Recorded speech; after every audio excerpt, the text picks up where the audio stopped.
Bonjour Aïcha, aujourd'hui je suis super contente de recevoir Aïcha qui est québécoise et qui a accepté de répondre à mes questions sur tout ce qui fait la richesse de la culture québécoise entre la chanson, le théâtre et plein de choses.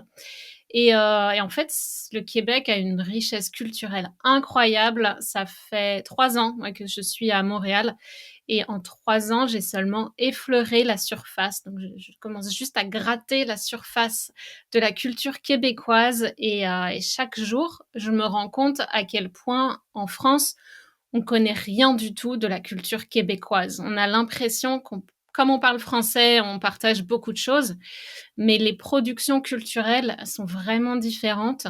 Et en France, à part Céline Dion, Garou, Robert Charlebois et quelques humoristes, on ne connaît pas les films aussi avec Denis Arcand et on a une petite culture du cinéma québécois, mais c'est seulement une fraction de tout ce qui est produit ici. Et donc, ce que je propose aujourd'hui avec Aïcha, c'est de faire un petit tour d'horizon en commençant par la chanson, le théâtre, l'humour. Et aussi, on va parler un peu de la place des femmes dans cette véritable révolution culturelle qui a eu lieu au Québec à partir des années 60 et qui a encore une grande influence aujourd'hui sur toute la société québécoise. Et ça, j'en ai parlé dans le premier podcast. Donc, si vous ne connaissez pas la révolution culturelle, je vous invite à écouter le podcast et aussi cette interview avec Aïcha. Et donc, déjà, si tu veux bien répondre à ma question de pourquoi il y a autant de production en français. Sur une toute petite région du Canada, de l'Amérique du Nord, il y a une production énorme. Comment ça se fait? Oui, en fait, le passé culturel québécois, on s'entend, remonte à plus loin que la Révolution tranquille, mais ce qui s'est produit avec la Révolution tranquille et on se souviendra dans le premier podcast, Jean Lesage avait un super slogan: «Maître chez nous». Donc c'était ce désir de la province et du gouvernement québécois de reprendre le contrôle sur, les ressources naturelles de la province. Mais on s'est rendu compte qu'on avait besoin, qu'on voulait en fait mettre de l'avant un sentiment nationaliste. On voulait que le Québécois ou la Québécoise moyenne reprenne contrôle sur son identité. Et avec la Révolution tranquille, la culture est devenue un outil et un vecteur important pour amener ce nationalisme-là jusque dans les maisons ou les chaumières, comme on disait à l'époque. Et pour une fois, le culturel était complètement aligné sur la mission politique de l'État et on s'est mis donc à subventionner les artistes, à subventionner la culture, à subventionner les théâtres et donc l'argent coulait entre le gouvernement et le monde artistique, ce qui n'avait pas été vraiment le cas jusqu'à la Révolution tranquille. Et donc cet aspect-là d'une relation, si on veut, beaucoup plus harmonieuse entre le politique et l'art a contribué à ce que le Québec développe une culture de la culture, en fait, tout simplement. Donc, on s'est mis à ouvrir des programmes à l'université pour former des artistes et tous les domaines de l'art ont explosé. Et donc, c'est comme ça qu'encore aujourd'hui, on a une population où on a un État qui subventionne beaucoup l'art et comme ça s'est inscrit dans l'identité québécoise, ben c'est une roue de bienfaisance. Hein. Quand on commence à donner à l'art, l'art nous en redonne et on est maintenant toujours dans cette culture-là où on veut subventionner l'art et on veut le tenir vivant. Et c'est comme ça que le Québec est devenu un grand producteur culturel pour notre plus grand bonheur à tous et à toutes, disons-le. Ouais, c'est vrai que c'est une grande différence. J'ai vécu à Vancouver avant et la vie Mhm. culturelle dans le reste du Canada est beaucoup moins. Ouais, on sent qu'il y a moins de fonds publics et de subventions pour la culture à l'extérieur. Et justement, c'est intéressant de voir quand on est un artiste francophone à l'extérieur du Québec, on peut bénéficier d'un certain nombre de structures mises en place par Ottawa ou par le fédéral ou par Oui, des associations pour promouvoir la culture en français dans tout le Canada. C'est même presque peut-être plus facile d'avoir les subventions en tant qu'artiste francophone au Canada que artiste anglophone.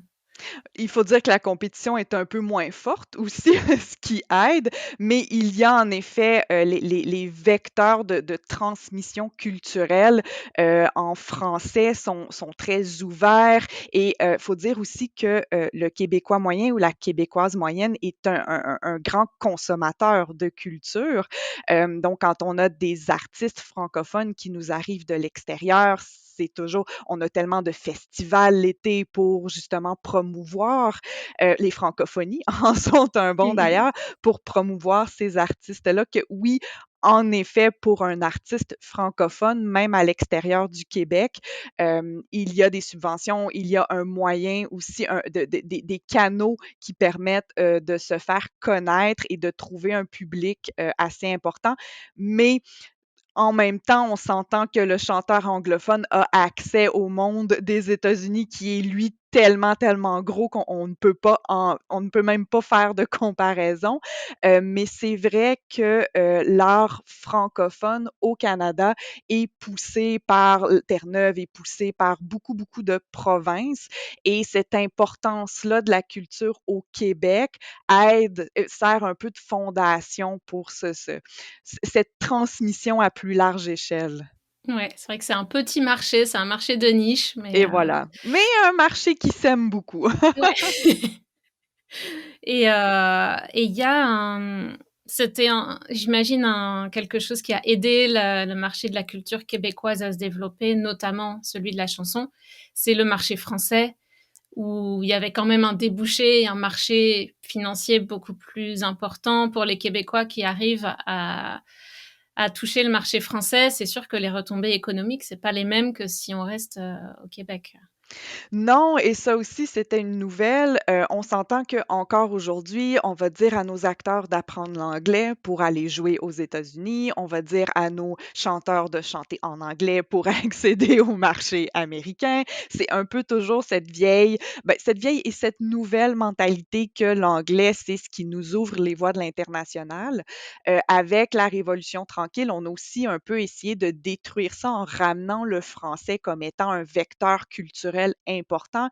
Et à ce moment-là, oui, la France avait, ses portes étaient encore très fermées. On s'entend que c'était pas non plus, mon Dieu, un chanteur québécois, on ouvre tout grand et on accueille. Donc nos artistes ont eu beaucoup de travail à faire pour se faire connaître, mais en effet, la relation avec la France a beaucoup aidé et encore aujourd'hui aide certains de nos artistes à étendre leur marché, à étendre leur public.